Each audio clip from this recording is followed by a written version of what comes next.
Twilight often brings the deepest fears.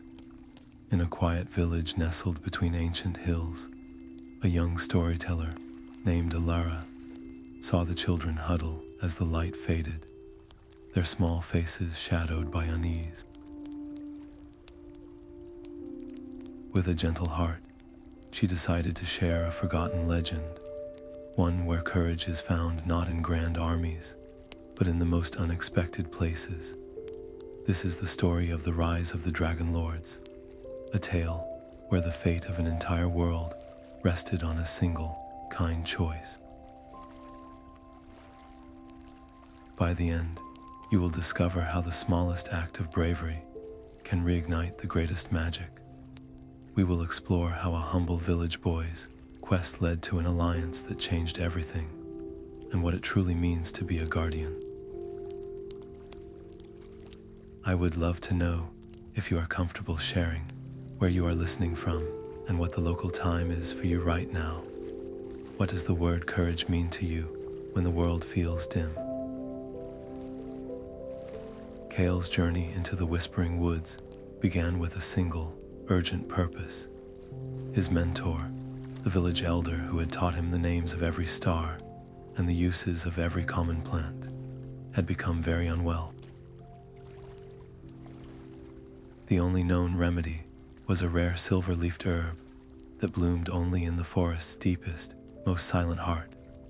For generations, the villagers had spoken of the woods in hushed tones, warning their children never to stray from the well-worn paths.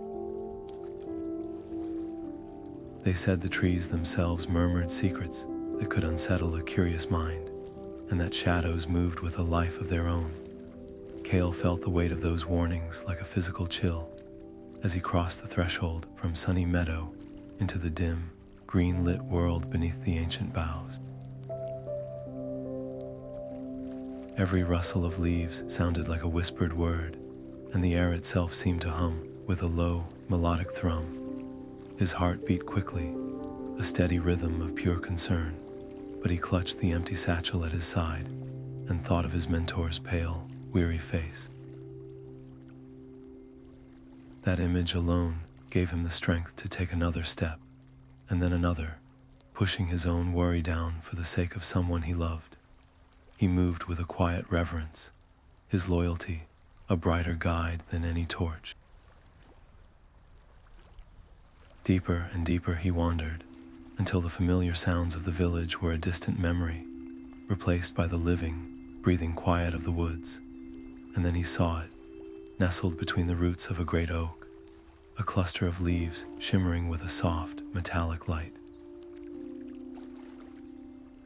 The silver-leafed herb was real. As his fingers carefully closed around the stem, the forest around him seemed to hold its breath. A subtle shift in the air, a deepening of the shadows, told him he was not alone. Something ancient and immensely powerful had taken notice of the humble boy, who dared to walk where others hesitated to go. His quest was a success, but it had become something far greater than a simple errand for a remedy. Gathering the precious plant, Kael turned back toward home, the forest seeming to part for him now, as if in approval. He never saw the pair of wise, golden eyes observing him from a high branch, nor did he notice the single, luminous scale, like polished moonlight, that glimmered on the mossy path where he had stood. It was a silent promise, a hint of the incredible alliance that was only just beginning to stir. The glimmering scale felt warm against Kael's palm, a strange and living warmth that pulsed with a gentle rhythm. He did not rush home, but went straight to the elder's cottage, the forbidden object held carefully in his hand. The village taboo against disturbing the old magic was a rule he had never dreamed of breaking, yet here he was, placing the luminous artifact before Lyra. Her eyes, usually bright with stories, widened with a deep and ancient recognition. She touched the scale with a trembling finger, her voice a hushed whisper. This, she told him, was a dragon scale, a remnant from the age of the Dragonlords, when the skies were filled with the music of their wings. Its appearance was no simple find, she warned, but an omen of profound change, a ripple in the fabric of their quiet world. Kael felt a conflict stir within him, the thrill of holding a piece of forgotten history, warred with a sharp fear. Had his simple act of seeking a cure now drawn a dangerous gaze upon his home, upon everyone he loved? The weight of that possibility was heavy, but as he looked at the scale, feeling its resonant warmth seep into his very being, a different feeling emerged. It was not a feeling of dread, but one of profound curiosity, a deep and instinctual trust. This was not a sign of danger, he decided, but a sign of hope, long set aside and now waiting to be understood. He made his choice, tucking the scale safely into a small pouch he wore around his neck, vowing to understand the truth it represented. As night fell, the scale's subtle light began to pulse more strongly, glowing in time with his own heartbeat, as if a dormant connection was slowly stirring to life. Outside, the familiar evening sounds of the village were different. The very air seemed to vibrate with a latent energy, a silent hum that made the hair on one's arm stand on end.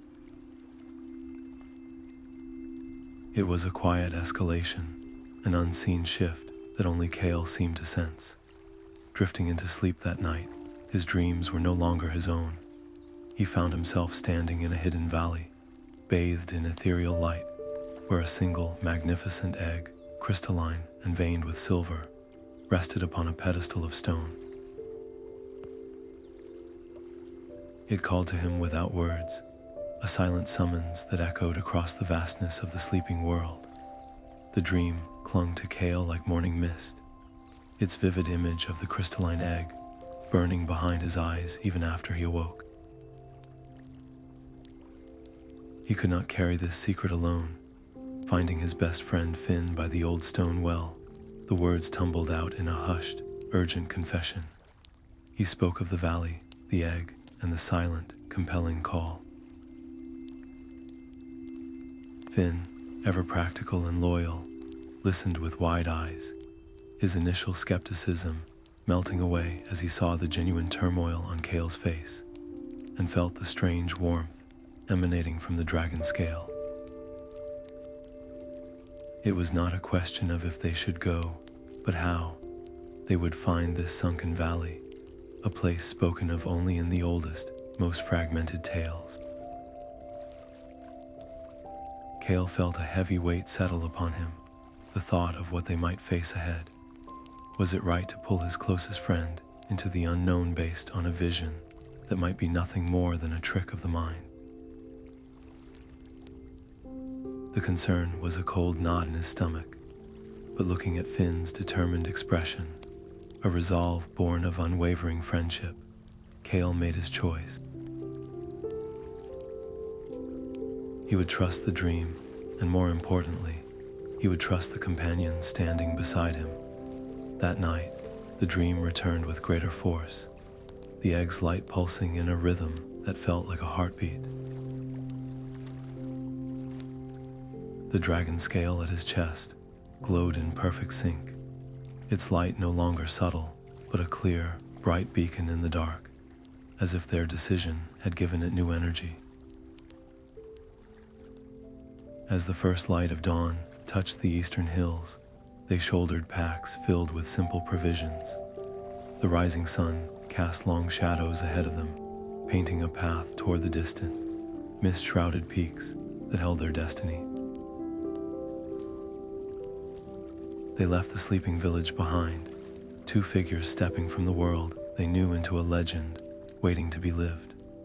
The dragon scale glowed against Kael's chest, a steady pulse of light that grew warmer and brighter with every step they took toward the jagged peaks. It became their living compass, guiding them away from sheer rock faces and treacherous loose scree leading them toward narrow passes only the mountain goats usually knew. Finn's practical mind was their map, reading the lay of the land, while Kael's hopeful spirit was their fuel. When a sudden rain-swollen river blocked their path, its current roaring with a ferocity that stole their breath, it was Finn who spotted the fallen tree further upstream, a natural bridge they could carefully inch across. Kael stayed close behind, his voice a steady anchor against the churning water below. On the other side, with Finn's hands shaking from the effort, Kael did not speak of their fear. Instead, he shared another story, one the elder had told him of the great Dragonlord Aelor, who once calmed a storm with a single resonant note so that a village below could be saved. He spoke of skies filled with wings of iridescent scale, and of a bond between human and dragon that was built on mutual respect, not fear. The stories were a fire they huddled around long before they built one for the night. It was during one such difficult climb that Finn, gripping a rocky outcrop for support, brushed away a thick curtain of moss. Beneath it, worn smooth by countless seasons, was a carving. It showed a human figure standing beside a majestic dragon, their heads bowed together not in conflict, but in quiet conversation. More carvings followed, a silent gallery depicting a shared life, a shared history. This was no legend. It was a memory etched in stone, a truth their world had simply forgotten. Their resolve, once a fragile thing, now felt as solid as the mountain beneath their feet. As dusk settled in a high pass, the air growing thin and cold, they built a small fire in the shelter of a granite wall, and then they heard it, a soft melodic hum that seemed not to come from the wind, but from the very stones they leaned against. It was a gentle guiding sound, a lullaby of the earth itself, promising that they were on the right path, and that the mountains themselves were welcoming them home. The climb down was a test of will, every handhold a question, and every foothold an answer. They descended into a deep crevice where the air grew thick with the scent of damp earth and blooming night flowers. And then, as they pushed aside a final curtain of cascading vines, they saw it. The sunken valley opened before them, a secret world cradled between the mountains. Waterfalls cascaded down mossy cliffs into crystal pools, and trees heavy with luminous fruit cast a soft, ethereal glow. The air itself hummed with a gentle, ancient magic, a soothing balm after the harshness of the stone and wind above. It felt like stepping into a memory, a place out of time. Their wonder was cut short as they moved deeper, finding their path blocked by a wall of shimmering, opalescent light. It rippled like a vertical stream, beautiful but impenetrable. Finn reached out a tentative hand, but Kael stopped him, sensing this was not a lock to be forced, but a door to be asked. Remembering the warmth of the scale, he lifted it from his tunic. The moment it neared the barrier, the light responded. The scale pulsed with a brilliant silver flash, and the shimmering wall parted without a sound, flowing aside like a curtain of liquid pearl. It was a silent, graceful welcome. As they stepped through, a profound sensation washed over them, a feeling of being both watched and sheltered by the very spirit of the valley. The dragon scale against Kael's chest grew comfortably warm, a clear sign of approval from the ancient magic that guarded this symbolic place. They walked on in reverent silence, drawn forward by a pull stronger than curiosity. And there, in a small clearing, cradled by a circle of softly glowing flowers, their journey found its heart. Resting on a simple stone pedestal was the great crystalline egg from Kael's dream. It pulsed with a gentle inner light, a slow and steady rhythm that echoed the hopeful beat of their own hearts. Kael's breath caught in his chest as he stepped toward the stone pedestal. The crystal egg seemed to breathe with its own soft light, a slow and steady rhythm that called to him.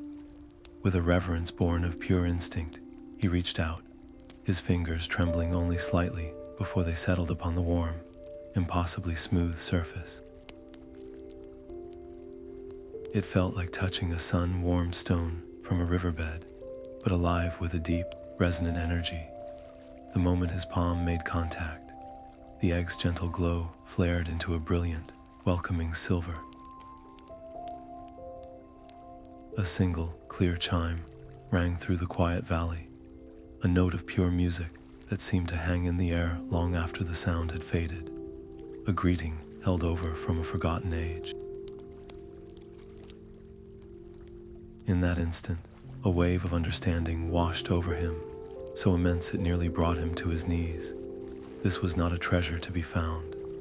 It was a life, a fragile and magnificent future, being placed directly into his uncertain hands. The weight of that responsibility settled deep into his soul, a feeling far heavier than any mountain climb. He looked from the radiant egg to Finn's wide, awestruck eyes, and then back again. In the quiet of his own heart, Kael made a silent promise. He would stand guard. He would protect this new life, whatever it may be, with everything he had.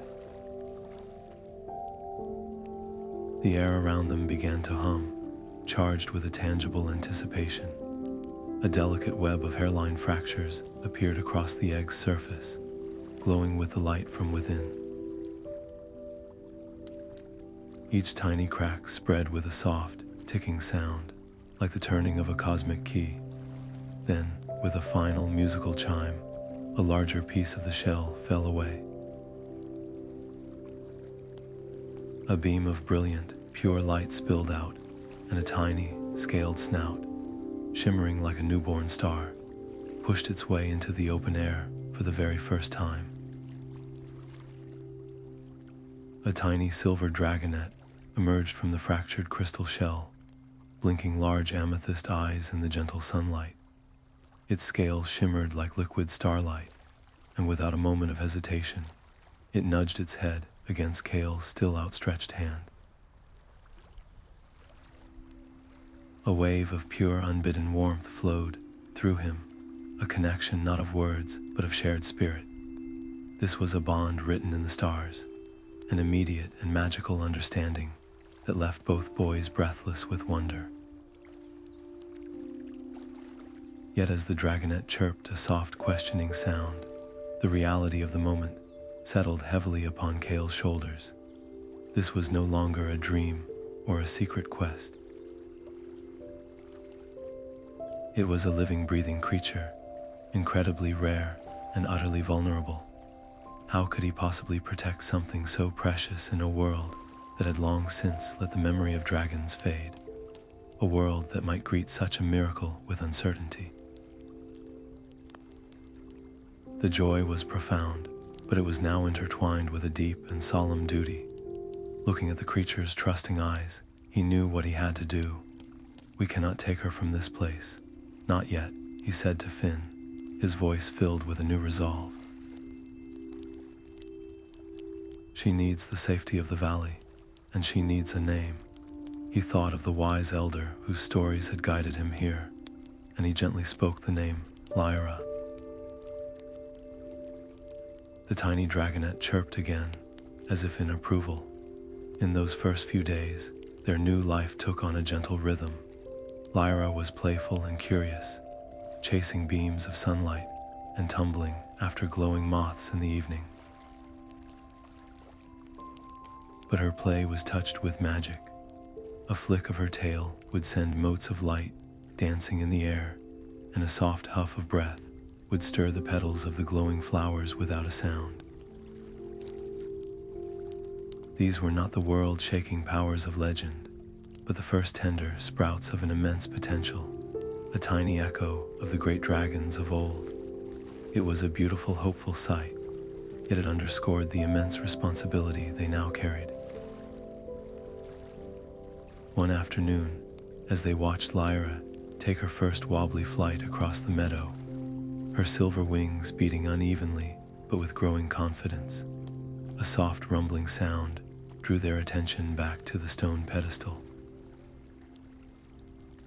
The second egg, the one that had sat silently beside the first, began to tremble. A network of fine cracks spread across its surface, and from within, a deep emerald light began to pulse with a fierce and urgent rhythm. The second egg broke apart with a sound like stone giving way, and from the emerald light came a dragonette whose scales held the deep, rich green of a forest at twilight. Unlike Lyra's immediate curiosity, this one stayed still for a long moment, its intelligent golden eyes taking in every detail of the clearing before settling on Finn. It did not rush forward, but instead took a hesitant step back, tucking itself partly behind a large fragment of its own shell. The group's dynamics shifted in an instant. Where Lyra was all light and motion, this new life was quiet observation and gentle wariness. Finn felt a pull in his chest, a protective instinct he had never known. He moved slowly, kneeling to make himself less imposing, his voice a soft and steady murmur. "It is all right," he whispered. "You are safe here with us." He offered a piece of sweet fruit from his pack, holding it patiently in his open palm. The green dragonette watched him, its head tilted, studying the boy's intent as much as the offering. After a long, silent moment, it crept forward, its movements delicate and precise, and gently took the fruit from his hand. In that shared act of trust, a new and unique bond was formed. Finn named him Oren, for an ancient guardian from the old tales, and the name felt right. With two dragonettes now in their care, the reality of their situation settled deeper. Their simple quest to find a cure had changed in a way they could not reverse. They were no longer just two boys on an adventure.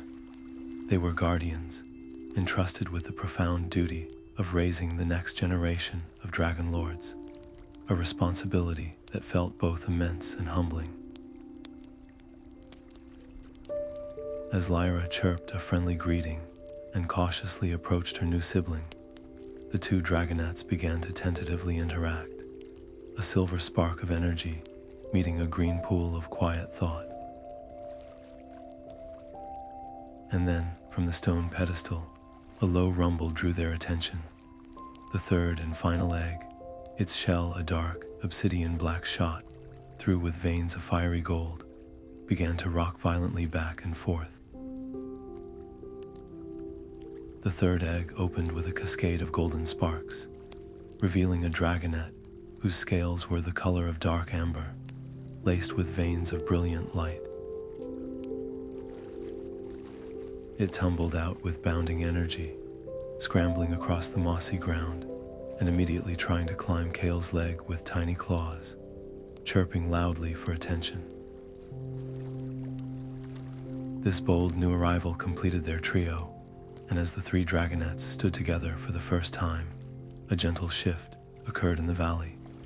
The low hum of ancient magic settled into a deep, resonant chord, the energy feeling whole and harmonious, as if a missing piece of the world had clicked perfectly back into place. They named him Saul for his bright and fiery spirit, and the name fit his relentless, sunny curiosity. Yet that same energy was a constant adventure.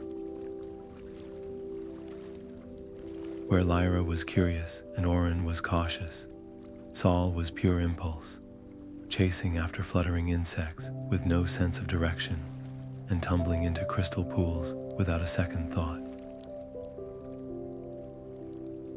Keeping him safe required constant attention. The boys quickly fell into a rhythm of care. Kael found himself naturally overseeing the more active pair, Lyra and Saul, his calm presence a steadying force for their vibrant energies. Finn, with his quiet patience, became the perfect guardian for the observant Oren, their bond growing through shared moments of silent understanding. As the days passed, the three dragonets began to communicate in a language of their own, a symphony of soft chirps, questioning trills, and gentle rumbles. When they were together, their combined presence seemed to nourish the valley itself. The glowing flowers shone with a deeper radiance, their petals unfurling wider, and the very air tasted sweeter, charged with a revitalizing magic. It was a beautiful sight, but it was also a reminder of the incredible responsibility they now carried. These were not just companions, they were the living heart of a reawakening world. That night, under a blanket of countless stars, the dragonets finally slept, curled together in a pile of shimmering scales, their rhythmic breathing a soft and soothing melody against the quiet of the valley. Kael and Finn sat by their small fire, watching them. "We cannot stay here forever," Kael whispered, his gaze fixed on the sleeping forms. "The world outside has forgotten them, or perhaps does not understand what it has yet to remember. Our journey is only just beginning. The long road ahead would ask more from them than any mountain climb, for they were not just raising dragons. They were learning to become Dragonlords."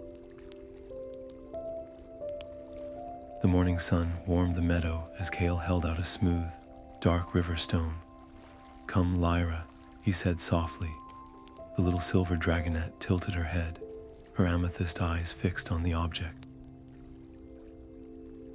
With a happy chirp, she darted forward and nudged the stone with her snout before looking up at Kael for approval. "Good girl," he praised, his heart swelling.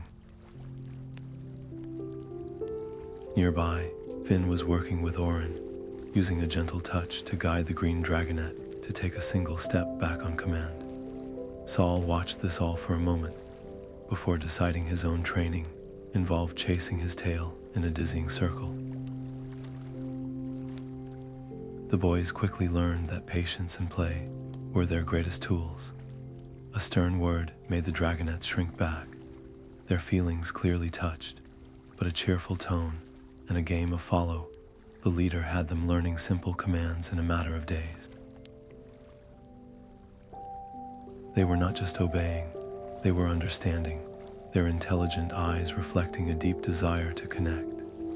Saul's boundless enthusiasm was a constant, joyful challenge. During a game of aerial tag, a surprised sneeze sent a puff of smoke and a few stray sparks from his nostrils, darkening a small circle of grass. Kael felt a jolt of surprise, but Finn was already there, not with scolding, but with a solution. He found a flat, damp stone and showed Saul how to direct his warm breath onto it to dry the morning dew. The little amber dragonette took to this new game with gusto, his mishap now a useful skill. They turned every stumble into a shared laugh, every correction into a new game, and with each passing day, the invisible threads of trust between human and dragon grew stronger and more resilient. It was during these playful sessions that their unique natures began to shine through more clearly. Lyra could gather motes of light into a soft, guiding beacon. Oren could encourage a patch of moss to grow thicker and greener under his careful touch. And Saul, of course, learned to warm the stones for their evening resting places. These were the first tender sprouts of their elemental affinities, beautiful but potent, requiring gentle guidance to ensure they blossomed with control.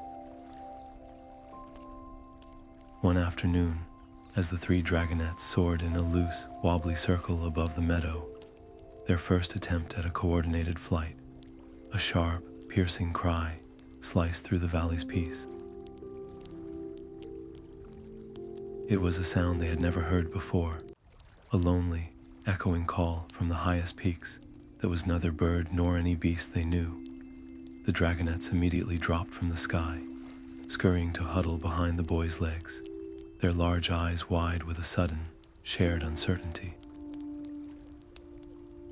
That lonely cry from the peaks echoed in the sudden silence, a stark reminder they were not the only beings in these mountains. Kael and Finn immediately gathered the startled dragonets close, their own hearts beating a frantic rhythm. With hushed voices and careful steps, they moved toward the valley's edge, scanning the rocky cliffs and dense tree lines for any sign of movement. The dragonets pressed against their legs, their usual playful energy replaced by a tense watchfulness. They found no tracks, no broken branches, no immediate sign of a threat. The valley appeared just as serene as before, yet the peace now felt fragile, a beautiful illusion that could be broken by a single sound. The feeling of exposure was sudden and chilling. Their hidden sanctuary, which had felt like an entire world of safety, now seemed like a brightly lit stage visible from the surrounding heights. Back at their camp, a quiet but urgent debate began. Finn argued for staying hidden, for trusting the valley's ancient magic to continue shielding them. Why risk drawing attention by venturing out, he reasoned, when they had everything they needed right here. But Kael felt a different pull. To only hide is to be forever afraid, he countered. If there is something out there, something that could pose a challenge, we need to understand it. We cannot protect them from a situation we refuse to see. The weight of the decision settled heavily between them, two friends united in their goal, but divided on the path to achieve it. In the end, the immediate need was clear. They would fortify their camp. They spent the rest of the day gathering fallen branches to create a more substantial windbreak and arranging stones into a low, protective perimeter. Most importantly, they agreed to take turns keeping watch through the night, their priority fixed unshakably on the dragonet's safety. The next night, as Finn took the first watch, the cry came again. It was closer this time, a sharp, piercing call that felt like it came from just beyond the valley's shimmering barrier. The dragonets, who had been sleeping soundly, stirred all at once. Lyra let out a low, worried warble, while Oren pressed himself into the ground, his green scales darkening with tension. Saul, usually so bold, was utterly still, his golden eyes wide. They were sensing something the boys could not, a presence on the wind that spoke to an instinct far older than their own. As Kael took over the watch in the deep, quiet hours, his mind raced. They could not live in a state of constant reaction. Determined to find a more lasting solution, he sifted through the elders' stories, searching for an answer. And then he remembered a tale of the Dragonlords' ancient home, a fortress city carved into the highest peaks, a place said to be a nexus of power and protection. The legend of the Sky Spire felt like a map unfolding in Kael's mind, a destination called to him by the dragon scale's persistent warmth. With the memory of that lonely cry still sharp in the air, he knew their only true safety lay in reclaiming the past. He gathered Finn and the dragonets, his voice steady with a newfound purpose. "We must find the area of the first Dragonlords," he told them. "It is a place of power, a sanctuary meant for them." Our journey now leads upward. Their path climbed beyond the sheltered valley, winding along narrow ridges where the wind whispered secrets against the stone. The air grew thin and cold, and the dragonets, still so small, struggled with the altitude. Their first sustained flights became a test of will against the biting gusts. Lyra's silver wings beat with determined grace, while Oren flew close to the rock face, using updrafts with an intuitive skill. Saul, full of boldness, learned a hard lesson about the wind's unpredictable nature when a sudden draft sent him tumbling, only to be caught by a quick-thinking Finn. Every safe landing was a shared victory, every difficult pass a lesson in trust. Then the mist came. It rolled in from the high peaks without warning, a thick, blinding blanket of white that swallowed the world. In moments, the path vanished, and the familiar shapes of their companions became shifting ghosts in the fog. A panicked cry from Finn was cut short by the muffling cloud, and when Kael called back, his voice was swallowed by the oppressive silence. They were separated. For what felt like an eternity, Kael, Lyra, and Saul huddled together, their world reduced to a few feet of damp rock. The fear was a physical weight, cold and heavy. But then, Kael felt Lyra tremble against him, not from fear, but from concentration. Remembering her playful light, he gently urged her, "Lyra, we need to see. We need to find them." The little dragonette closed her amethyst eyes, and a soft, silver light began to emanate from her scales, pushing back against the fog. It was not a brilliant beam, but a gentle, persistent glow that carved a small circle of clarity in the white void. They moved slowly, Lyra's light their only guide, her chirps echoing into the mist. Then an answering chirp, faint but clear.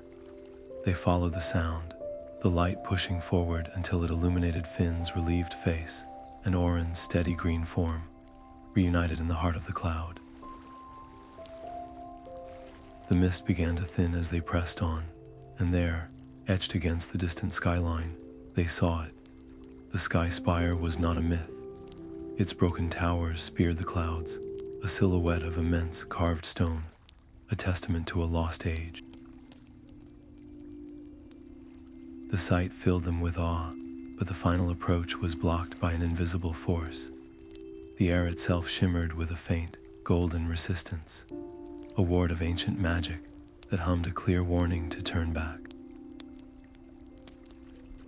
As they approached the base of the colossal ruin, the three dragonets, without any prompt, stepped forward together. They lifted their heads and chirped in a perfect, harmonious chord. Their combined voices, small but pure, resonated through the stone archway before them. The ancient rock began to glow with a soft, inner light, and the hum of the ward shifted from a warning to a welcoming tone, recognizing the return of its rightful heirs. The ancient archway hummed with a final, resonant note as they stepped through, the air shimmering around them like a parting curtain of golden light. Inside, the sky spire was a world of silent, floating wonder. Terraces of carved white stone drifted in the air, connected by bridges of solidified light, while crystalline spires rose around them, catching the high mountain sun and scattering it into 1,000 glittering rainbows. A deep, melodic hum vibrated through the very stone beneath their feet, the last echo of the magic that had built this place. It felt less like discovering a ruin and more like being welcomed into a memory.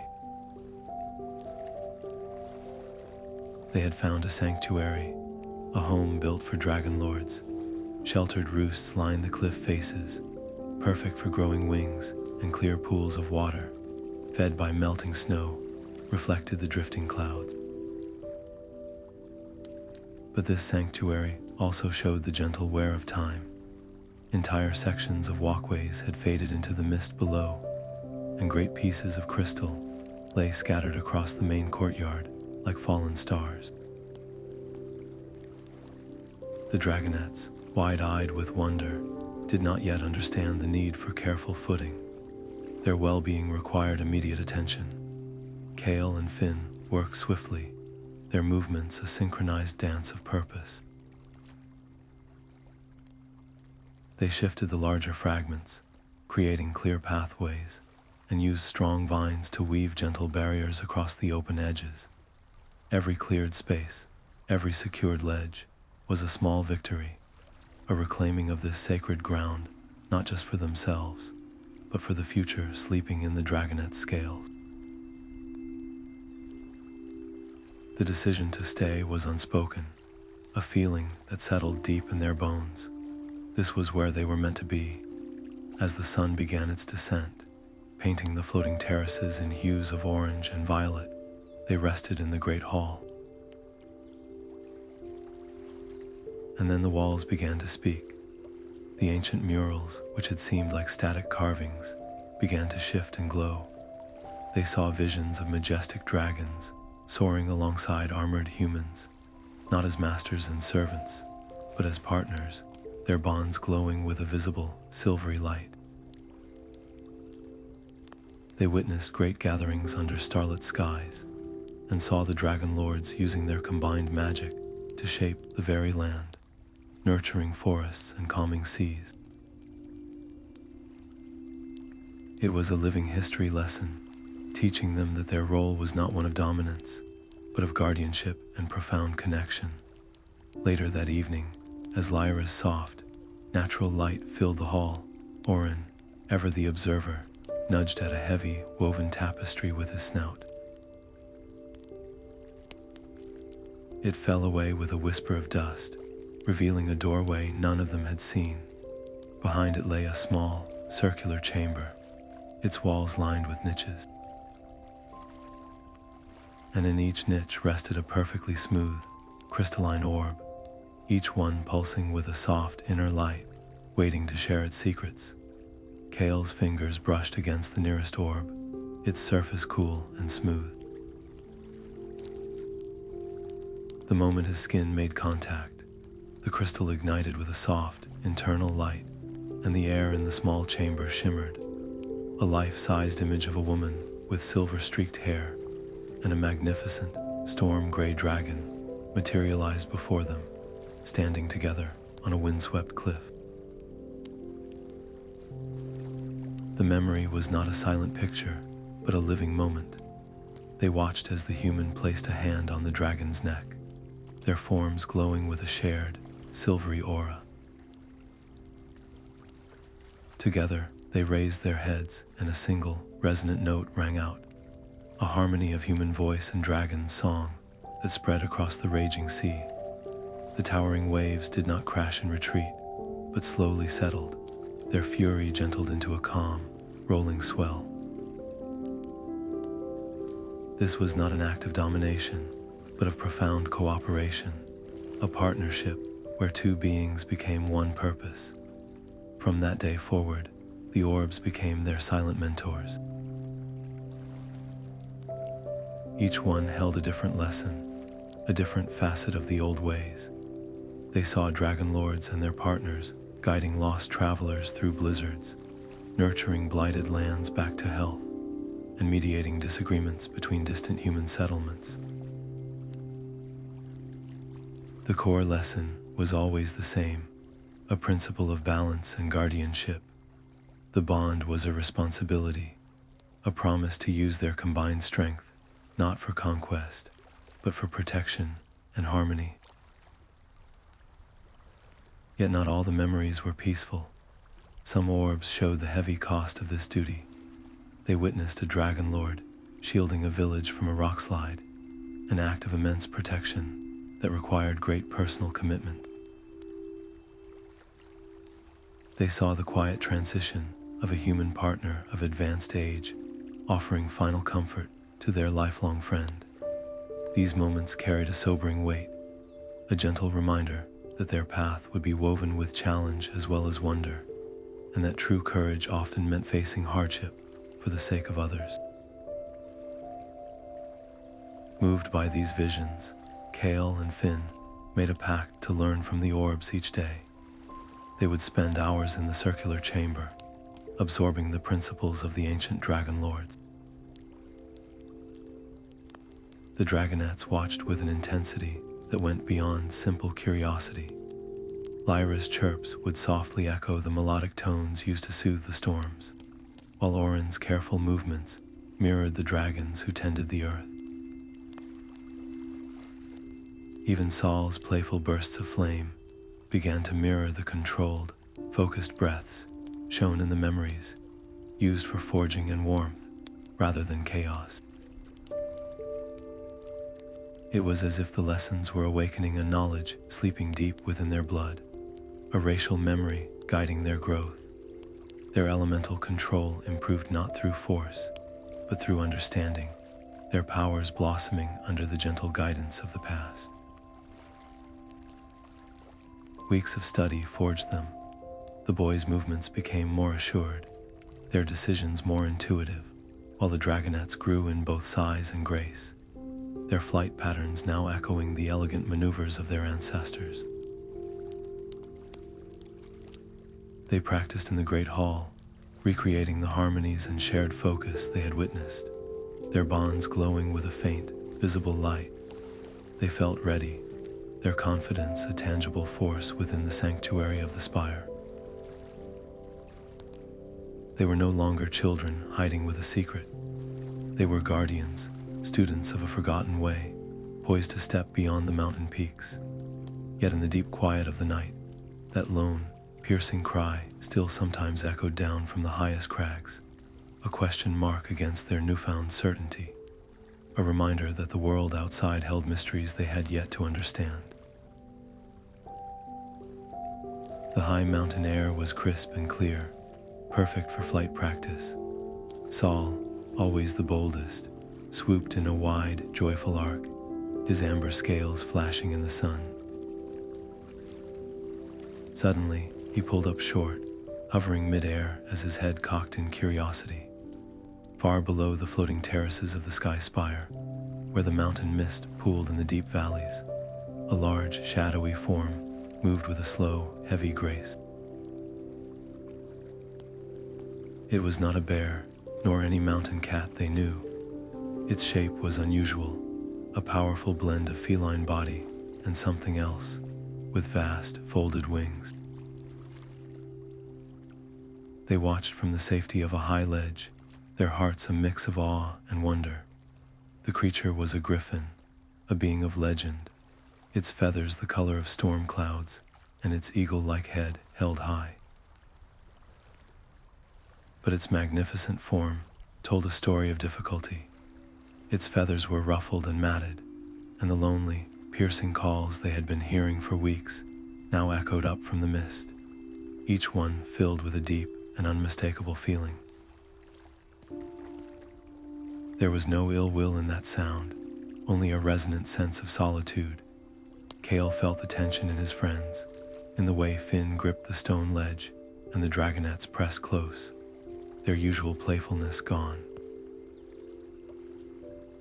Were they looking at a territorial presence, a concern for their fragile home, or something else entirely? The memory of the crystalline orbs rose in his mind, not the lessons of power, but the ones of empathy, of understanding the needs of other creatures. To hide or to drive it away felt like a betrayal of everything they were learning to stand for. "We have to try," Kael said softly, his voice firm with a decision that felt both daunting and right. "We offer help, not a challenge." Their descent was slow and deliberate, a careful approach from upwind so as not to startle the great being. The griffin turned, its golden eyes locking onto them, and for a tense moment it reared back, wings half spread in a guarded posture. The boys held their ground, making no sudden moves, their hands open and empty. They did not speak, but projected a feeling of calm, a silent offering of peace. The dragonets, sensing their guardian's intent, stayed close, their own curious chirps, soft and non-threatening. The griffin's defensive stance slowly melted away, its head tilting as it studied the unusual group. The deep wariness in its eyes gradually gave way to a cautious, intelligent curiosity. Then Lyra, emboldened by the quiet connection, took a single, hesitant step forward. She stretched her neck, her silver scales shimmering, and gently nudged the griffin's powerful, curved beak with her own. A soft, rumbling sound vibrated in the griffin's chest, a sound that was no longer a call of feeling, but a purr of tentative acceptance. In that delicate moment of contact, a new understanding was born, and they knew the solitary creature needed a name. They called him Kael. The first shared meal was a quiet ceremony of trust. Kael offered a portion of their dried meat, while Finn brought a bowl of fresh water from the Spire's pools. Kael sniffed the offerings with regal suspicion before accepting them, the deep rumble in its chest, a clear thank you. In return, the griffin led them on a slow walk to a place where the mountain's heart seemed to beat closest to the surface. Tucked behind a waterfall was a hidden spring, its water shimmering with a faint, silvery light. The moment they drank, a wave of revitalizing energy washed through them, soothing tired muscles and sharpening their senses. It was a gift, an offering of its own, and it sealed a fragile pact between their two very different worlds. Gale's integration into their life was not a simple matter of commands. The griffin was a creature of wind and instinct, a sovereign power that visited the sky spire on its own terms. It would appear at dawn, its shadow falling across the courtyard like a moving cloud, and depart at dusk to patrol its own vast territory. This required a new kind of patience from the boys. They learned to read the subtle shifts in Gale's posture, the meaning behind its different calls. They did not try to tame it, but to understand its rhythms, to work with its nature rather than against it. For the dragonets, Kael was not a pet or a servant, but a magnificent, older sibling. They would watch its powerful flights with awe, and when it landed, they would chirp and trill, telling it about their own small adventures. Kael, in turn, was surprisingly gentle with them, allowing Lyra to preen its feathers and tolerating Saul's playful pounces with a patient, rumbling sigh. With this powerful ally came a new sense of security. The presence of a full-grown griffin acted as a natural deterrent, and the lesser predators that sometimes ventured too close soon learned to give the Spire a wide berth. More importantly, Gale's wings opened the mountains to them. Perched carefully on its broad back, Kael and Finn could now reach the highest, most inaccessible peaks. They discovered more ruins, smaller outposts of the ancient Dragonlords, where they found caches of perfectly preserved tools and more of the crystalline orbs, each one a new chapter in their education. Their world, once confined to a single valley and a single spire, was expanding with every flight. One afternoon, as they soared over a particularly rugged range of stone teeth, Kael suddenly banked with a powerful beat of its wings, veering sharply toward a narrow, shadowed canyon. Its keen eyes had spotted something they had missed, a flash of reflected sunlight from deep within the fissure. As they drew closer, the dragon scales around their necks began to hum, not with a gentle warmth, but with a resonant, insistent vibration. as if recognizing a long-lost piece of themselves. The canyon walls narrowed into a deep, shadowy fissure that swallowed the daylight. Kael landed with a soft scrape of talons on stone, its great head gesturing toward a crevice almost hidden by fallen rock.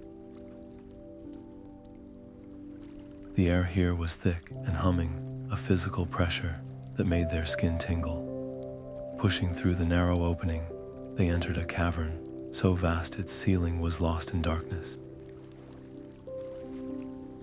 And at its center, rising from the stone floor like a frozen fountain of light, was the Heartstone.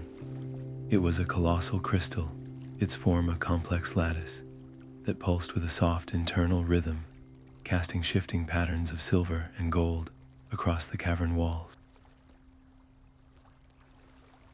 This was the source, the very heart of the ancient magic that flowed through the mountains. The dragonets needed no urging. They moved toward the stone, as if drawn by an invisible thread, chirping with a soft, reverent wonder. Lyra, Oren, and Saul settled at the crystal's base, their small forms bathed in the radiant glow. As the light washed over them, a subtle change occurred. Their movements became more fluid, their scales shone with a deeper luster, and a new sense of coordination seemed to flow between them, as if they were three notes in a single harmonious chord.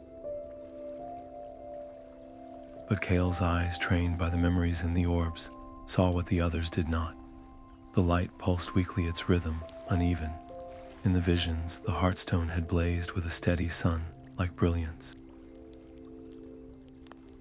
Now it flickered like a candle in a draught, its light dimmer and more strained. It was not broken, but it was fading, a great heart beating with a tired, weary rhythm. The realization struck him with the force of a physical blow. The magic of this land was not just sleeping, it was slowly diminishing, and with it, the future of the dragonets themselves. They are not just drawn to its power, Kael whispered, his voice filled with sudden understanding. They are meant to sustain it. Their elements are the medicine this stone needs. The decision was immediate and unanimous. They would not take from the Heartstone, they would give back. Guiding the dragonets into a circle around the great crystal, Kael and Finn knelt beside them, their own presence a steadying anchor. They did not command, but encouraged, their voices soft and sure. Lyra focused her light ore in his connection to the living earth, and Saul his warm vital fire. 3 thin streams of energy, one silver, one deep green, and one brilliant gold, flowed from the dragonets and touched the Heartstone's surface. For a moment, nothing happened. Then the great crystal gave a deep, resonant chime.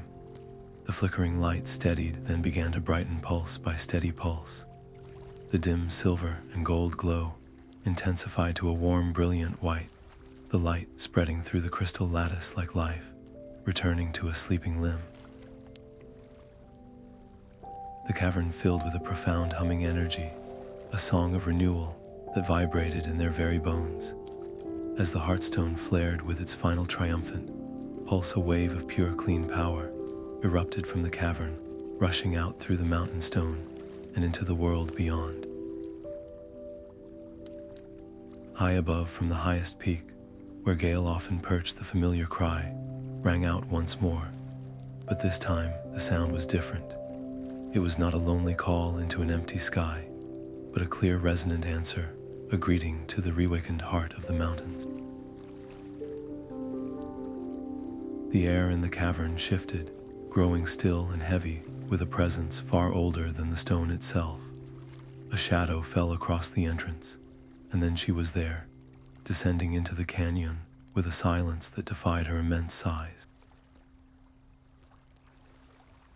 Her scales were like liquid moonlight, shimmering with a soft, internal radiance, and her eyes held the deep, patient wisdom of countless turning seasons.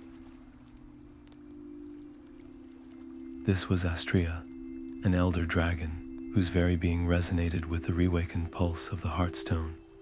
Her arrival was both an answer to their call and a judgment upon it. She landed without a sound, her ancient, searching gaze sweeping over the two boys and the three young dragonets who now huddled close, their chirps small and questioning. The tension was a palpable force, a silent test of their worth. Astria's critical gaze lingered on the human hands that rested protectively on scaled backs, on the faint, visible glow of the bonds between them. In that moment, they were not heroes who had reignited a legend, but children being weighed by a timeless standard. Kael felt the immense gravity of her attention, a pressure that demanded truth. He stepped forward, his voice clear and steady despite the tremor in his heart. He spoke not of grand achievements, but of a simple quest for a cure that led to a forgotten scale. He told her of the journey through the whispering woods, the discovery of the eggs, and their solemn vow to protect the new lives entrusted to them. He spoke of the lessons from the crystalline orbs, of their desire not for power, but to understand the old ways of balance and guardianship. As he spoke, the dragonets, emboldened by his calm, crept from behind him. Lyra chirped a soft greeting, and Astria's immense head lowered, her great amethyst eye focusing on the tiny silver dragonet. A slow, deep rumble vibrated in her chest, and she gave a single, deliberate nod of approval. The silent judgment in the air softened into a weary, profound recognition. I am the last, Astria's voice echoed in their minds, a sound like wind through ancient pines. I have held the memory of our kind, waiting through the long silence for the new heart to beat. You have done more than awaken a stone. You have answered a need the world has almost forgotten. But the time of waiting is over. A great imbalance stirs in the distant corners of the world, a silence where magic should sing, a shadow where light should bloom. The fledgling power of the new Dragonlords is a hope, but it is untested. They must be taught. They must remember what it truly means to bear this title.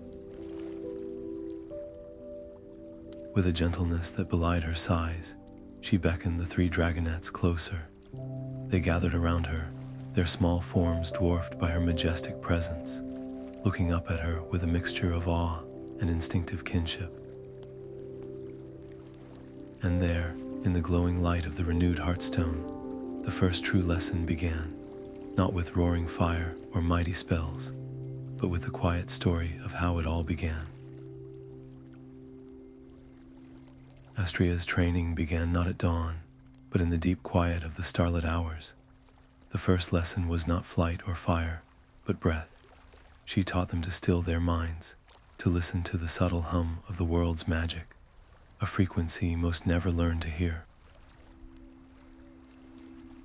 This foundational calm was everything, she explained, for a panicked mind breaks the bond and endangers all. The physical training that followed was relentless. They practiced complex aerial maneuvers, weaving between the spire's floating terraces in tight formations that required absolute trust. A single misjudgment sent Kael and Lyra tumbling through a cloud bank, the sudden drop a stark lesson in focus. Finn and Oren struggled with the combined magical exercises, where Oren's earth magic had to merge seamlessly with Finn's strategic guidance to raise a protective wall of stone and vine. The strain was immense, a constant push against their perceived limits that left them exhausted each night. Saul's boundless energy became a focal point of challenge. His fiery bursts were powerful but wild, lacking the control needed for the precise, combined attacks Astria demonstrated. During one exercise, His frustration led to an uncontrolled flare that nearly singed Lyra's wing. The shame that radiated from the little amber dragonette was a heavier burden than any physical fatigue. Kael did not scold him. Instead, he sat with Saul, speaking softly of the Heartstone, of how its power was not a raging inferno, but a steady, brilliant sun.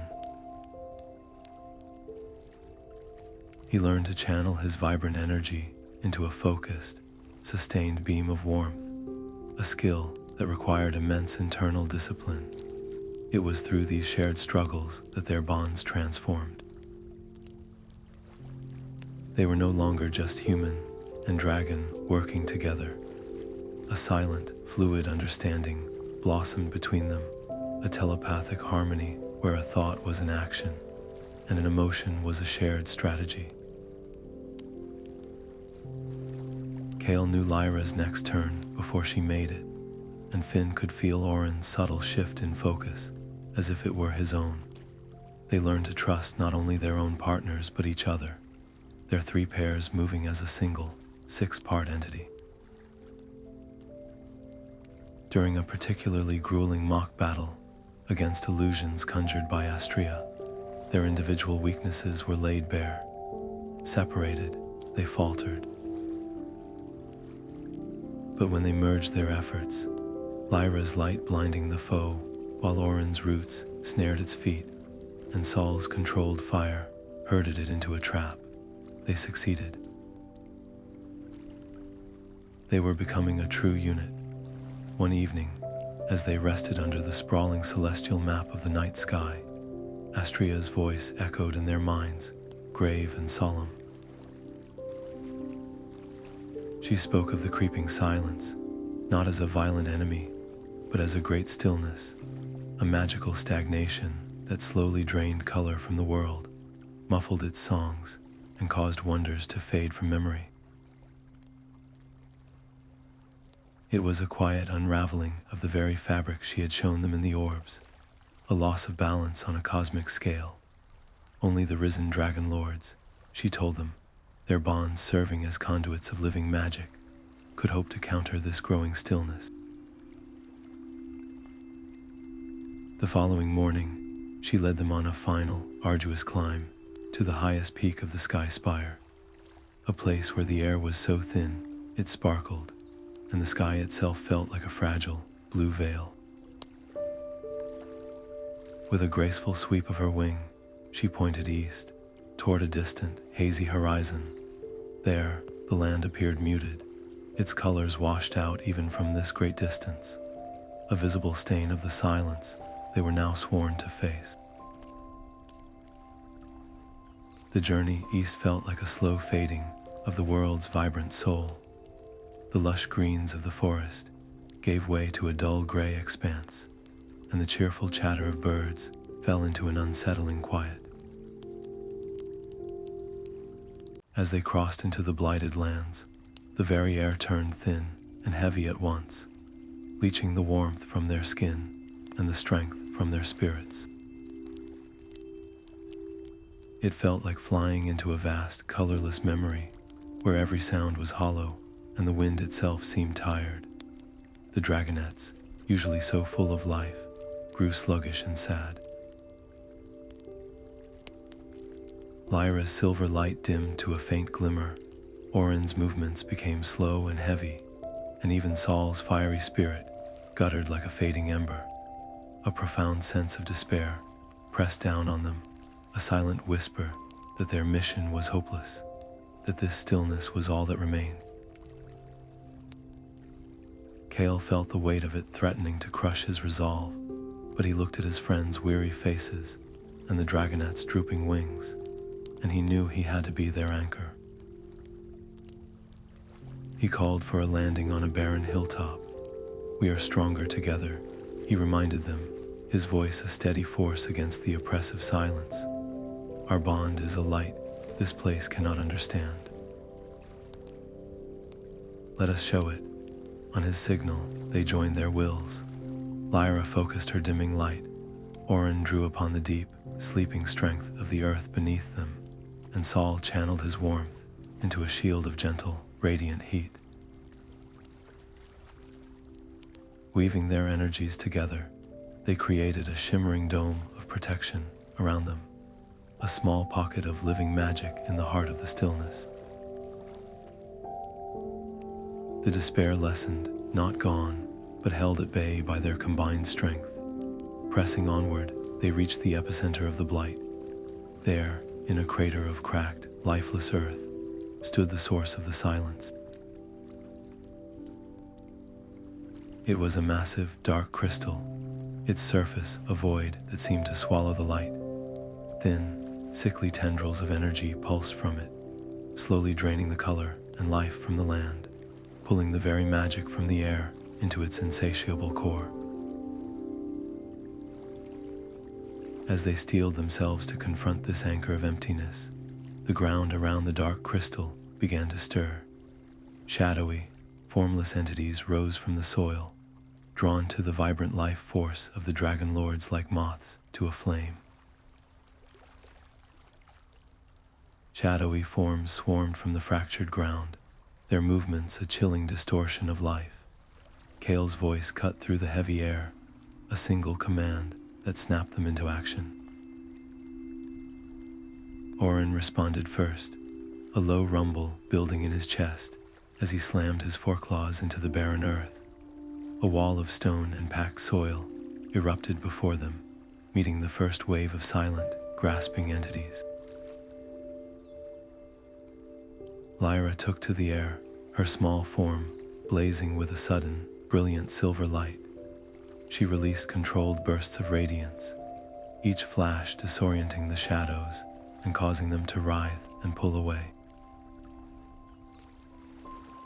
Saul, perched on a raised rock, unleashed precise jets of golden flame, not to destroy, but to guide and contain, his fire creating a moving barrier that pushed the forms back. They fought as they had trained, a harmonious unit of light, earth, and fire, their movements a beautiful, coordinated dance against the formless tide. For a moment, it seemed to work. They held their line, but for every shadow they dispersed, two more rose to take its place. The dark crystal pulsed with a slow, rhythmic thrum, and with each beat, a fresh wave of exhaustion washed over them. Their magical dome flickered, the vibrant colors of their elements beginning to dull under the relentless drain. The constant pressure began to fray their coordination. In the chaotic push and pull, a flanking maneuver separated Finn from the main group. A cluster of shadows surged between them, cutting him off, their silent presence closing in. Worry flashed in his eyes as he stumbled backward, his footing unsure on the crumbling ground. But before the shadows could reach him, a streak of emerald green shot through the gloom. Oren, sensing his partner's peril through their bond, moved with a speed belying his size, placing himself squarely between Finn and the approaching forms. At the same instant, a shadow fell from above. Gale descended like a thunderbolt, his talons scraping deep furrows in the earth as he landed, his vast wings creating a gust that scattered the immediate shadows.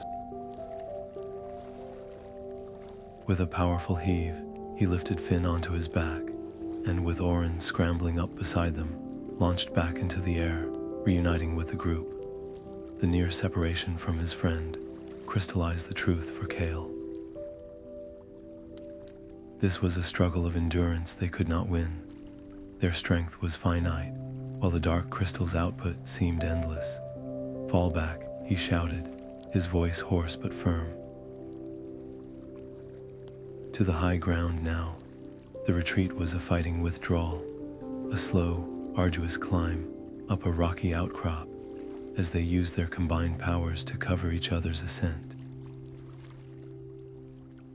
When they finally reached the summit, gasping for breath, they looked back at the wasteland below. The dark crystal appeared larger now, its void-like surface seeming to drink the very light from the sky, and the edges of the blighted lands had visibly crept forward, a stain slowly consuming the world. Astria stood waiting, her immense form a pillar of calm amidst their turmoil. She observed their heaving chests and dimmed scales, her ancient eyes holding no judgment, only a deep, timeless knowing. "You fight as separate elements," she said, her mental voice a gentle but firm correction. "A wall of earth, a flash of light, a jet of flame. These are tools, not the melody. Your true strength was never in your individual power, but in the symphony you create together. The crystal feeds on conflict, on scattered energy. It cannot consume a perfect, unified harmony." The three dragonets did not move as separate beings, but as three notes in a single, resonant chord. Guided by Astria's wisdom, they wove their powers together into a brilliant, swirling stream of energy. Lyra's silver light did not simply flash, but flowed as a steady, illuminating river. Oren's connection to the earth became a deep, anchoring rhythm, a heartbeat for the growing power. And Saul's fire transformed from scattered jets into a warm, vital pulse that gave the entire symphony its transformative life. This unified energy met the oppressive stillness not with conflict, but with a gentle, overwhelming harmony. A vortex of restoration bloomed around the dark crystal, its light pushing back the shadows and causing the void-like surface to flicker and falter. The strain of maintaining this perfect union was immense. Kael's brow was furrowed in deep concentration, his every thought focused on sustaining the connection with Lyra. Finn's hands were clenched, his own will a steady anchor for Oren, as he felt the massive drain on the dragonet's strength. Even Saul's usual boundless energy was channeled into a singular, disciplined focus, the effort visible in the tense line of his small body. They had to trust each other completely, their bond stretched to the very limit, for a single moment of doubt could unravel the entire delicate tapestry they were weaving. Seeing their struggle, Kael and Finn did not just watch. They added their own spirits to the mix, pouring their hope and unwavering belief into the swirling energy, reinforcing the dragonet's efforts.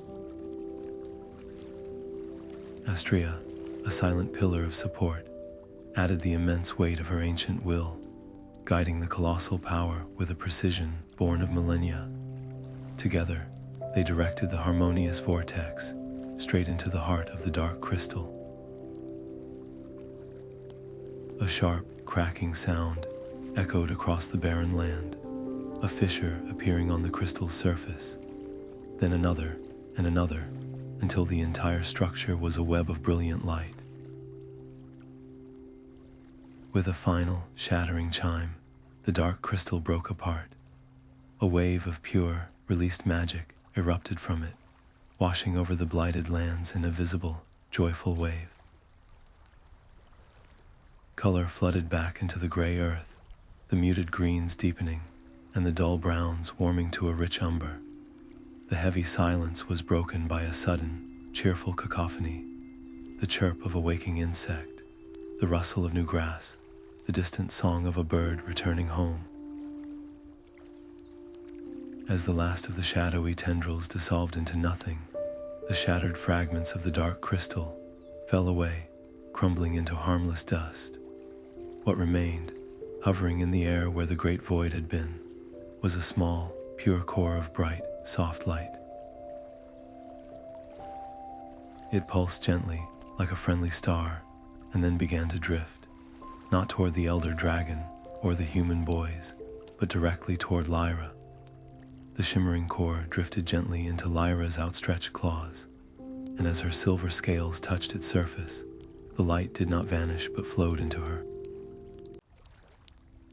A soft, resonant hum filled the air, and her entire being began to glow with a deep, internal radiance, amplifying her natural affinity for light into a profound, restorative force.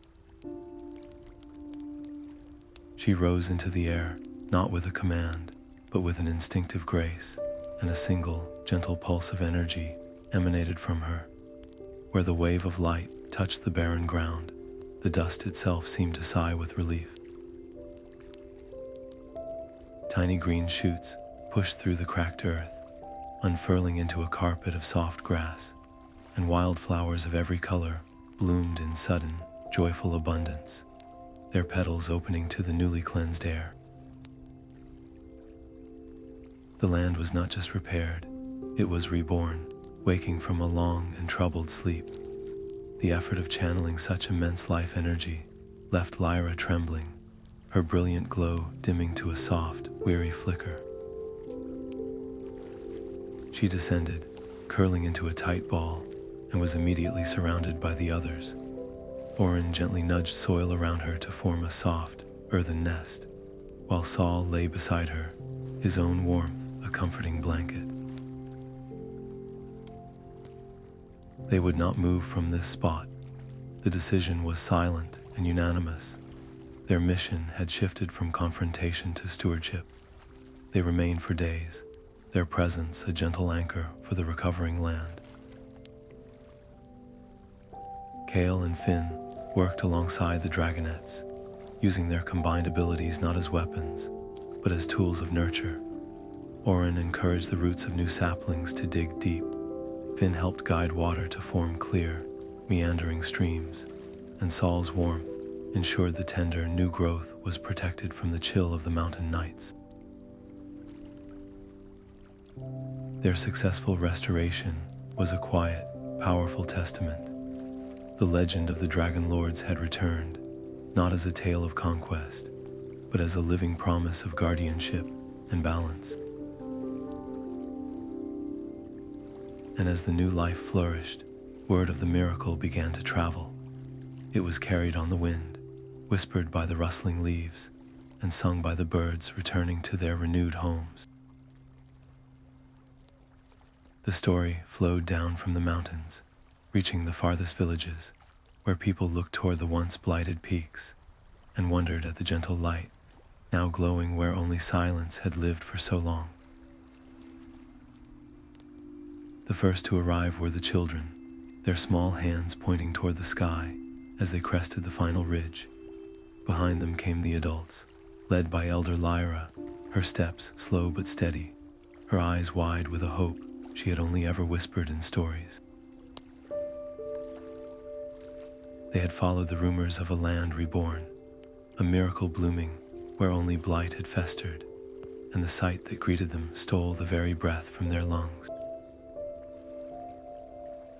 The valley was a tapestry of lush green and vibrant wildflowers, a world away from the gray waste they remembered, and standing in the center of it all were Kael and Finn, flanked by the 3 dragonets and the immense moonlit form of Astria.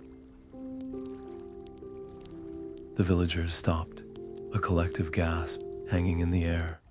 Uncertainty was their first instinct, a primal reaction to the sheer presence before them.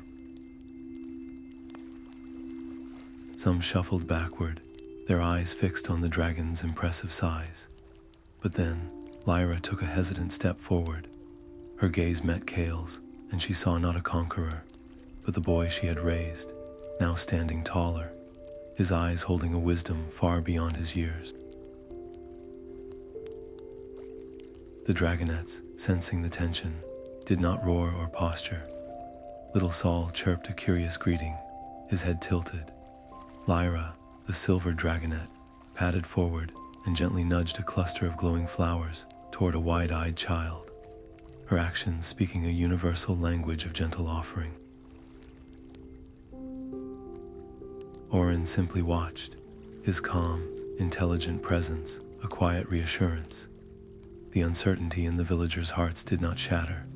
It simply melted away, replaced by a dawning, wondrous awe. They rushed forward then, not with weapons, but with open hands and grateful tears, their voices a joyful clamor of thanks. They called Kael and Finn heroes, saviors of the land. But the boys quickly shook their heads, redirecting the praise. The true heroes are them, Kael said, his hand resting on Lyra's neck. And her, he added, nodding toward Astria. We only had the courage to listen. We only followed where their hearts led. Elder Lyra, her voice thick with emotion, spoke for them all. We offer our friendship and our support. Whatever you need, it is yours. This is a new day for all of us. Kael and Finn exchanged a look, a silent agreement passing between them. An alliance, Finn proposed, his voice clear and strong. We will protect this land and its magic, as the Dragonlords of old once did, and we ask that you help us maintain the balance, through your respect for the wild places and your stewardship of the world we share. The agreement was made not with a signed treaty, but with a shared understanding, a pact, sealed by the sight of the restored valley. This marked the beginning of a new era, a partnership between human and dragon that promised a future built on harmony, not fear. The Sky Spire was no longer a hidden sanctuary, but a beacon. It would become a place of pilgrimage for those seeking knowledge, a school for those who wish to learn the ways of balance from the new guardians of the world. As the sun began to set, painting the sky in brilliant hues of orange and purple, the three dragonets took to the air. They were joined by Kael and Finn, who rode upon their backs, not as masters, but as partners. They flew in a beautiful, coordinated dance, a living symbol of hope against the darkening sky, their silhouettes a promise that even the deepest silence could be healed by a single, harmonious note. The sky above the restored valley became their canvas, a vast expanse awaiting the first brushstroke of their shared magic. At a silent signal from Kael, the three dragonets launched into the air, their human partners feeling the exhilarating surge of power through their bond. This was not a simple flight, but a complex aerial ballet, a symphony of motion and light choreographed by trust. Lyra wove ribbons of pure silver radiance through the twilight, her light coalescing into shimmering, temporary constellations that danced and swirled. Oren followed, and with each beat of his powerful wings, he did not just fly, he encouraged the very air to bloom. Harmless, glittering flower petals, spun from condensed magic and dew, cascaded from his flight path, filling the air with their sweet, ethereal fragrance.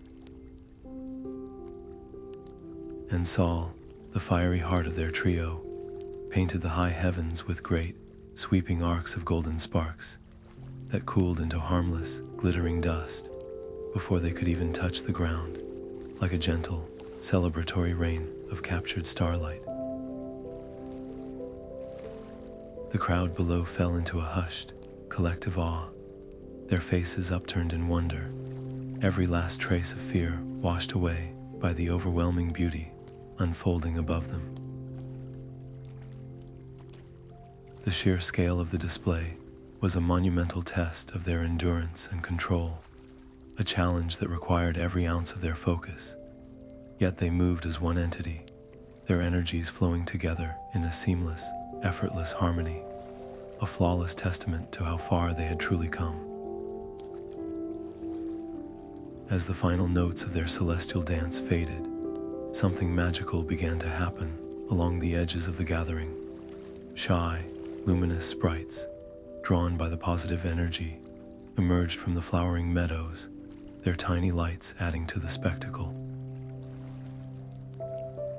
From the shadow of the ancient woods, a pair of majestic unicorns stepped forward, their heads held high, their presence a silent, powerful endorsement of the renewed balance. The world itself was acknowledging their success. Touched by the profound unity of the moment, Kael and Finn made a decision that would echo through the ages. This flight would not be a singular event. They declared it an annual tradition, a living reminder of the day the land was healed, and a promise to every soul present that they would protect this fragile harmony forever. As the first stars emerged to dot the deep violet sky, the Dragonlords descended, landing softly and gracefully among the people. The atmosphere was thick with a peaceful, shared joy. Then Elder Lyra stepped forward, her voice strong and clear, as she lifted her hands to the watchful moon. "Let this night be a blessing upon this new beginning," she proclaimed, her words settling over the valley like a gentle, protective cloak. "May the bond forged here tonight guide us all toward a future written in light and understanding." The celebration's joyful sounds faded into a deep, reverent quiet. Beneath the canopy of 1,000,000 new stars, Kael, Finn, and the 3 dragonets stood before Astria. The ancient dragon's presence turned the meadow into a symbolic place. With unwavering voices, the 2 boys and their partners shared a heartfelt promise. They pledged to guard the world's fragile magic, to serve as living bridges between all living things, and to ensure the great stillness would never again claim the land. As the final word of their commitment was spoken, a wave of visible power rippled out from them. Far beneath their feet, deep within the mountain, the Heartstone flared with a brilliant, answering light, its steady rhythm now magically entwined with their promise. This was no temporary pact, but a lifelong dedication that settled upon their shoulders with a tangible, sobering weight, a duty they accepted with clear eyes and steadfast hearts. They further vowed to become teachers, to share the wisdom of the Dragonlords with any who sought to learn, ensuring these values would be carried forward by future generations. In that moment, a permanent, subtle network of energy wove itself through the world's foundations, a gentle web of harmony designed to support lasting connection. With their purpose now unshakably solidified, their gaze turned from the past toward a tangible future, the dream of a world where dragons and humans could truly thrive together was no longer a distant hope, but a destiny they were ready to build with their own hands. The great hall of the Sky Spire hummed with a vibrant energy it had not known for countless years. Representatives from every allied village sat beside luminous sprites and proud unicorns, their voices weaving together in the first council of balance. Kael stood beside Lyra, his hand resting on her warm, silver scales, while Finn and Oren listened intently to an elder's proposal. In that moment of perfect unity, a profound tremor resonated through the mountain itself. It was not a shudder of danger or collapse, but a deep, joyous vibration, a pulse of pure, exuberant magic that rippled up from the world's very core. Every crystal in the hall blazed with light, and the very air shimmered with visible, dancing motes of power. All eyes turned upward, drawn by a new, gentle radiance, filtering down from the spire's highest peak. There, floating in the open air where only sky had been, a new Heartstone had spontaneously formed. It was smaller than the ancient one, its light a softer, more playful gold, and it pulsed in a happy, rhythmic beat that echoed the celebration in the hall below. This was not a relic of the past, but a living gift from the present, a symbol that the world itself was not just healed, but thriving, celebrating the return of its guardians. Kael looked at Finn, and then to their dragonets, seeing the same awe and unwavering certainty reflected in their eyes. They stood together, not as separate beings, but as a united front, their bonds glowing with a visible, silvery light that intertwined with the new stone's golden pulse. They had faced the great stillness and answered with a symphony. They had nurtured a forgotten legend back to life. In this climactic moment, surrounded by their allies and witnessed by the world's reborn magic, they were no longer the boys from a quiet village or the uncertain guardians of a fragile hope. They had truly risen, their legacy secure, having become the Dragonlords they were always destined to be. And so, the story Alara began on a fearful twilight evening became a cherished part of the world she helped to heal. Her voice, gentle and sure, would recount the tale for generations of children, a soothing narrative whispered at bedtime that spoke of a courage found in kindness and a friendship that mended the very fabric of the land. It was a reminder that even the smallest heart can hold the strength to confront the deepest silence, and that harmony is the most powerful magic of all. Under her care, the legend of the Dragonlords was woven into the culture itself, a timeless lesson passed from parent to child. Kael and Finn grew into the wise and steady leaders their journey had forged them to be, their bond with their partners only deepening with the passing years. The three dragonets, Lyra, Oren, and Saul, matured into majestic lords of the sky, their scales gleaming with the wisdom and power of their restored legacy. They were living pillars of the balance they had fought so hard to secure, their presence a constant, gentle reassurance. The world, once shadowed by a creeping stillness, now shone with a vibrant light, its colors richer, its songs more joyful, its magic flowing freely and safely in the care of those who had chosen to rise. They had met their destiny not with clenched fists, but with open hearts, and in doing so, they gifted the future a story that would never, ever be forgotten.